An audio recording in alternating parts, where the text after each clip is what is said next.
Assalamualaikum warahmatullahi wabarakatuh.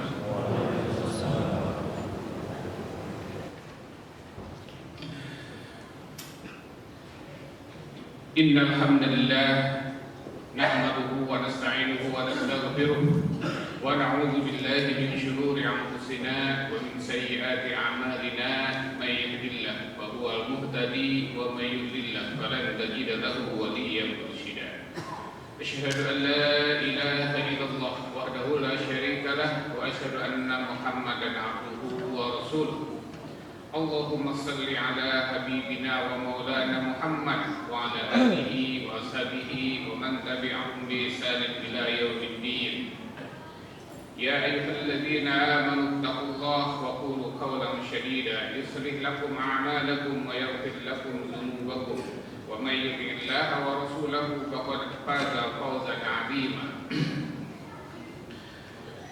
فقال الله تعالى في القرآن الكريم أعوذ بالله من الشيطان الرجيم لقد كان لكم في رسول الله أسوة حسنة لمن كان يرجو الله واليوم الآخر وذكر الله كثيرا.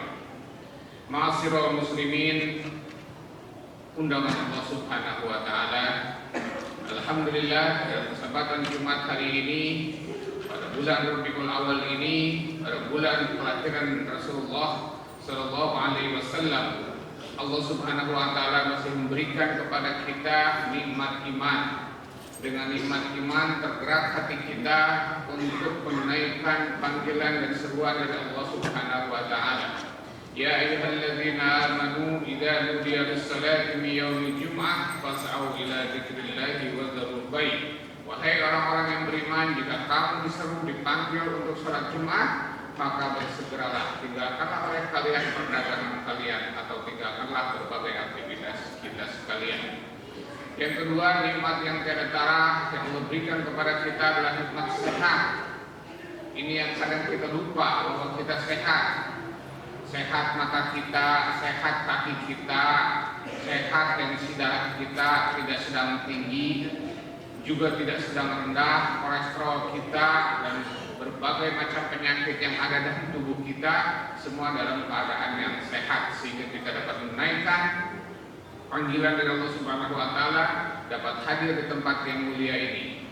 Ma'asyiral muslimin rahimakumullah, undangan Allah Subhanahu wa taala. Muhammad Rasulullah Sallallahu Alaihi Wasallam dilahirkan dan diutus ke bumi oleh Allah Subhanahu Wa Taala itu merupakan sebuah model, sebuah contoh. Oleh karena itu Allah Subhanahu Wa Taala menyebutkan dalam Al-Quran, laqad kana lakum fi Rasulillah uswatun hasanah. Dan sungguh di sini Allah Subhanahu Wa Taala menggunakan taukidnya dua kali, lam taukid dan qad taukid, sungguh pasti. Ya, apa ada di antara kamu apa Rasulullah sebagai apa? Sebagai uswatun hasanah, sebagai contoh yang baik. Ma'asyiral muslimin rahimakumullah, undangan Allah Subhanahu wa taala. Sejak pertama Rasulullah hidup di Mekah, membawa risalah dan berdakwah secara pribadi Rasulullah sebagai pribadi tidak mendapat penolakan di kalangan orang-orang jahiliyah. Malah sebaliknya, Rasulullah mendapat gelar yang apa?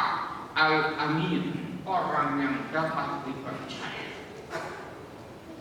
Oleh karena itu, ketika Rasulullah bujangan, ada seorang janda tertarik, kaya raya, seorang konglomerat, mempercayakan harta kekayaannya untuk dikelola oleh seorang Muhammad. Kenapa? Karena Muhammad adalah seorang yang bisa dipercaya dan dia adalah al-amin, orang yang sangat jujur dan sangat baik. Ma'asyiral muslimin rahimakumullah, undangan Allah Subhanahu wa taala. Pertanyaannya kemudian, Rasulullah itu diutus untuk siapa? Apakah Rasulullah diutus untuk umat kita saja yang khas kemudian menjadi umat Islam, atau Rasulullah itu diutus untuk sekalian alam? untuk semua manusia yang ada di Eropa, di Amerika, di Afrika, dimanapun, agama apapun, Nasrani, Majusi, Yahudi dan sebagainya. Maka ditegaskan dalam Al-Quran, Qul ya ayyuhan nas, katakanlah wahai manusia, inni Rasulullah ilaikum jami'an. Sesungguhnya kata Rasulullah, aku adalah Rasul jami'an untuk semua manusia. Ditegaskan lagi dalam surat Sabah ayat 28, wa ma arsalnaka illa kafatan lin-nasi basyiran wa nadhira walakinna aktsaran nasi la ya'lamun. Sesungguhnya wa ma arsalnaka, dan tidak aku mengutus engkau wahai Muhammad illa kafatan lin-nasi, kecuali untuk seluruh umat manusia, basyiran wa nadhira, memberikan kabar gembira, memberikan ancaman, walakinna aktsaran nasi la ya'lamun, tapi kebanyakan manusia itu tidak tahu dan tidak mau tahu. Hadirin rahimakumullah dengan Allah Subhanahu wa taala. Oleh karena itu, Rasulullah sebagai qudwah hasanah, sebagai contoh yang baik, kita sering sekali menemukan atau mendapatkan berita negara manakah yang paling islami. Dalam konteks apa? Dalam konteks kebersihan, dalam konteks tidak ada korupsi. Pertanyaannya adalah, apakah kebersihan ajaran Islam? Jelas dan pasti itu ajaran Islam. Tidak korupsi, ajaran Islam. Jelas dan pasti itu adalah ajaran Islam.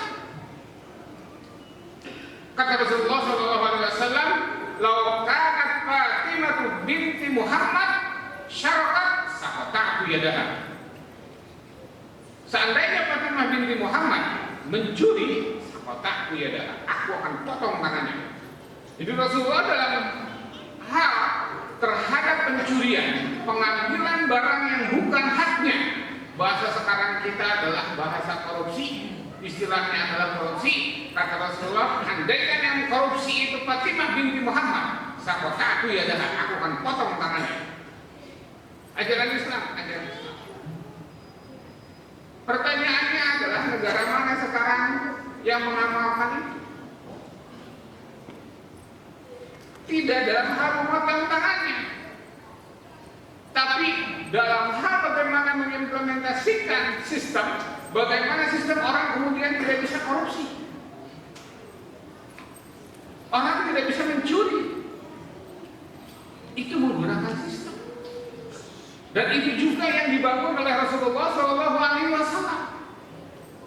Ingat, di dalam Islam hukum itu bukan untuk menghukumi orang, tapi apa? Untuk menyadarkan orang akan hukum. Sekedar contoh, di zaman Rasulullah ada perempuan yang berzina. Hukumnya apa? Rajam. Tapi ketika ada perempuan mengatakan kepada Rasulullah, wahai Rasulullah, aku telah berzina. Kata Rasulullah, yakin kau berzina? Iya, yakin, dengan si Fulan, dengan si Anu. Kemudian gimana kondisi kamu sekarang? Saya sedang hamil. Kalau kamu sedang hamil, melahirkan dulu. Karena anak dalam kandungan kamu itu punya hak. Baik, tidak langsung serta-merta dihukum oleh Rasulullah, tidak. Tapi apa yang timbul adalah kesadaran bahwa saya salah, saya dihukum. Itu yang dibangun society-nya oleh Rasulullah SAW. Jangan seperti digambarkan kita salah kaprah bahwa hukum Islam itu kejam, hukum Islam itu tidak berperi kemanusiaan. Tidak sama sekali. Tapi dia mengajarkan orang sadar akan hukum. Setelah melahirkan, datang ke Rasulullah. Ya Rasulullah, saya sudah melahirkan. Sudah melahirkan. Bayi Anda punya hak untuk Anda susui dulu. Susui 2 tahun. Disusui 2 tahun. Kalau di zaman kita sekarang kabur orang. Kabur orang. Tapi apa pada saat itu? Yang kuat ada kesadaran hukum. Bukan untuk menghukumi. Hukum dalam Islam. Kemudian setelah anak besar, setelah 2 tahun disusui, datangnya kepada Rasulullah. Ya Rasulullah, anak aku sudah melahirkan, aku sudah menyusui anakku 2 tahun, anakku sekarang sudah bisa berjalan dan sudah bisa dilepaskan. Kata Rasulullah, baru kemudian diterapkan hukuman itu. Dirajam baru kemudian. Jadi sedemikian rupa hukum yang Rasulullah atur, sehingga Rasulullah kemudian dipercaya. Satu hari di bulan Ramadan, ya Rasulullah, di bulan Ramadan itu kita dilarang untuk berhubungan badan. Suami istri min tulu'il fajri ila ghurubi syamsi, dilarang berhubungan, makan, minum, dan berhubungan badan. Satu hari datang ke Rasulullah, ya Rasulullah, saya berhubungan badan. Kata Rasulullah, kalau begitu Anda puasa 2 bulan berturut-turut. Kata sahabat, ya Rasulullah, jangan 2 bulan, sebulan aja udah batal ini. Apalagi 2 bulan. Kata Rasulullah, atimut ta'am ilal masakin. Kamu beri makan 60 anak miskin, 60 orang miskin. Kata sahabat, Rasul, di kampung saya itu saya yang paling miskin. Aduh, Rasul. Oke, kalau begitu nih saya kasih kurma, kamu kasihkan kepada yang paling miskin di sana. Terima kurma, ya Rasulullah. Yang paling miskin di kampung saya itu saya. Ya udah, kata Rasulullah, udah ambil dia bakal kamu. Jadi yang dibangun adalah bukan untuk menghukumi sehingga hukum Islam itu terkesan kejam, tidak. Yang dibangun adalah kesadaran. Nah, itulah kemudian ini yang diambil oleh orang-orang non-Muslim. Di Belanda penjara itu kekurangan orang. Di New Zealand penjara itu kekurangan orang. Kenapa? Karena kriminalnya turun. Karena sistemnya yang dibangun sedemikian rupa. Di kita ini masih perlu banyak perbaikan, perlu banyak koreksi. Kenapa? Karena di kita sistem yang menunjang kepada kesolehan sosial dengan kesolehan pribadi itu harus dibenturkan, harus selalu berbenturan. Bapak-bapak di sini sholat 5 waktu luar biasa, saum Senin Kamis luar biasa, baca Quran luar biasa, naik motor atau naik mobil nggak sengaja kena tilang, bapak kena tilang, ya. Jawabannya adalah bapak ke pengadilan atau selesaikan di sini. Pengadilan mikir, pengadilan jauh dari sana. Ini cerita salah seorang menteri, dia pilih dengan idealisme, saya ke pengadilan, saya mau ke pengadilan. Sampai sana jam 9, sidang-sidang jam 2 siang. Berarti 4 jam di promo aja di sana. Kemudian sidangnya nggak selesai, tunda minggu depan. Begitu lagi, minggu depan kita ke sana, jam 9, jam 2 baru sidang. Dengan sistem seperti ini terpaksa dengan sangat terpaksa. Akhirnya mengambil kaidah darurat saja sudah ini, damai saja di jalan, biar kenapa tidak tersiksa di pengadilan. Nah, ini sistem yang harus kita perbaiki sama-sama. Kesadaran pribadi, kesolehan pribadi dengan kesolehan sosial yang diciptakan itu harus beriringan dan sama.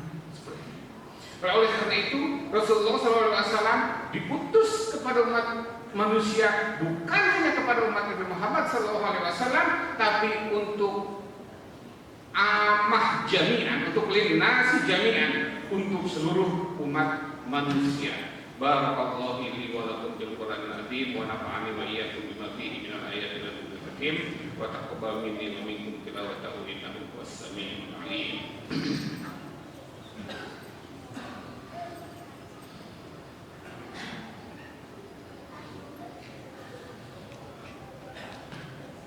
Alhamdulillahilladzi khalaqal mauta wal hayata liyabluwakum ayyukum ahsanu amala. Asyhadu an la ilaha illallah wahdahu la syarika lah wa asyhadu anna Muhammadan abduhu wa rasuluh.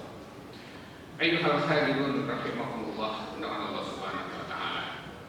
Mengapa Al-Qur'an bagian saya khotib bacakan surat Al-Ahzab ayat 21, laqad kana lakum fi Rasulillah uswatun hasanah. Mengapa Rasulullah itu menjadi uswatun hasanah? Karena di dalam surat Al-Qalam ayat 4 menyatakan Wa innaka la'ala khuluqin 'azim. Sesungguhnya pada Muhammad ada akhlak yang azim, yang agung. Salah satunya seperti yang tadi disampaikan bahwa Rasulullah SAW sejak zaman-zaman jahiliyah, sejak dakwah secara sir, julukan Rasulullah sudah Al-Amin, orang yang dipercaya. Meski mereka menolak ajaran Rasulullah, tapi pribadi Rasulullah adalah orang yang sangat dipercaya. Kemudian pertanyaannya, satu hari ada seorang ustaz berangkat umroh dan juga berhaji. Ditahan yang ustaz itu sama muridnya. Ustaz, kenapa Rasulullah diturunkan di Mekah, tidak di Pulau Jawa atau di Jawa Barat atau di Sumatera? Nah, Rasulullah SAW bersabda dari Abi Hurairah, diriwayatkan oleh Abi Hurairah, Nabi sallallahu alaihi wasallam qala innama bu'istu liutammima makarimal akhlak. Sesungguhnya aku diutus ke dunia ini untuk apa? Untuk menyempurnakan akhlak. Jadi pertanyaan jamaah tadi, yang jamaah umroh dan haji itu tidak dijawab oleh ustaznya. Kata ustaznya, nanti kita lihat aja. Nah, ternyata paspor di imigrasi itu bukan diserahkan begitu ketika diperiksa. Itu ada jauh sana dilempar aja. Jamaahnya istighfar, astagfirullahaladzim. Sampai dilempar kan dikasih baik-baik. Kata ustaznya, itulah kenapa Rasulullah diutus di sini. Kalau di Jawa nggak mungkin kayak begini. Kemudian di depan Ka'bah di Mekah Al-Mukarramah ada copet. Bertanya, itu ada copet di sini. Bagaimana? Jawaban lagi dari Ustaz, kenapa Rasulullah diutus di sini? Itu kelakuannya. Jadi, kenapa Rasulullah diutus di tempat yang sangat gersang, di tempat yang sangat keras, dan di sana seburuk-buruknya akhlak? Oleh karena itu kata Rasulullah, innama bu'istu liutammima makarimal akhlak. Aku diutus untuk menyempurnakan. Oleh karena itu hadirin rahimakumullah, subhanahu wa ta'ala, banyak sekali PR yang ada di sekitar kita. Banyak sekali PR di antara persoalan-persoalan akhlak ini terkadang mudah diucapkan, tapi memang sulit untuk kita. Akhlak ini terkait juga dengan budaya. Akhlak ini terkait juga dengan tata krama di daerah masing-masing. Kalau di Arab sana, kalau kita ketemu, kemudian orang Arab itu respect sama kita dipeluk, kita dicium kening kita. Nah, itu tandanya mereka respect sama kita. Demikian juga kalau di kita respect sama orang, sama yang lebih tua, maka kita salaman dan mencium tangan. Itu adalah respect budaya. Kalau di Prancis kita lagi makan, kemudian sebelah kita itu mengeluarkan dahak gitu ya, kayak gitu, itu mereka marah sekali. Kenapa? Dianggap tidak suka. Tapi di Bangladesh yang begitu itu biasa saja. Yang begitu itu biasa saja. Oleh karena itu peribahasa di kita, di mana lagi dipijak, di situ. Di mana bumi dipijak, di situ lagi dicucu. Di mana kita diam, di situ ada akhlak, di situ ada tata krama, kita hormati. Nah, karena ini menyangkut babul akhlak. Dan terakhir, sikap Rasulullah adalah di dalam surat Al-Fatih ayat 29, Muhammadur Rasulullah walladzina ma'ahu asyidda'u 'alal kuffar ruhama'u bainahum. Muhammad Rasulullah sallallahu alaihi wasallam walladzina ma'ahu, dan orang-orang bersama Rasulullah itu asyidda'u 'alal kuffar ruhama'u bainahum, keras terhadap orang-orang kafir itu. Ruhama'u bainahum, tapi Rasulullah itu sangat kasih sayang dengan sesamanya. Sesama kita kaum muslimin sayang. Dan keras terhadap orang kafir. Nah, kita melihat bahwa sekarang belum banyak hal yang diperbaiki. Kita ini kadang ruhama alal kufar, baik terhadap orang kafir, tapi asyiddah alal muslimin, keras terhadap orang muslim. Mudah sekali menerapkan stempel teroris, fundamentalis, garis keras, dan lain sebagainya. Itu sesama muslim. Tapi begitu ada orang musyrik, kita luar biasa utamanya. Padahal sebaliknya Rasulullah dan bersama para sahabatnya asyiddaw 'alal kufar kama baina. Hadirin rahimahumullah, Allah Subhanahu wa taala.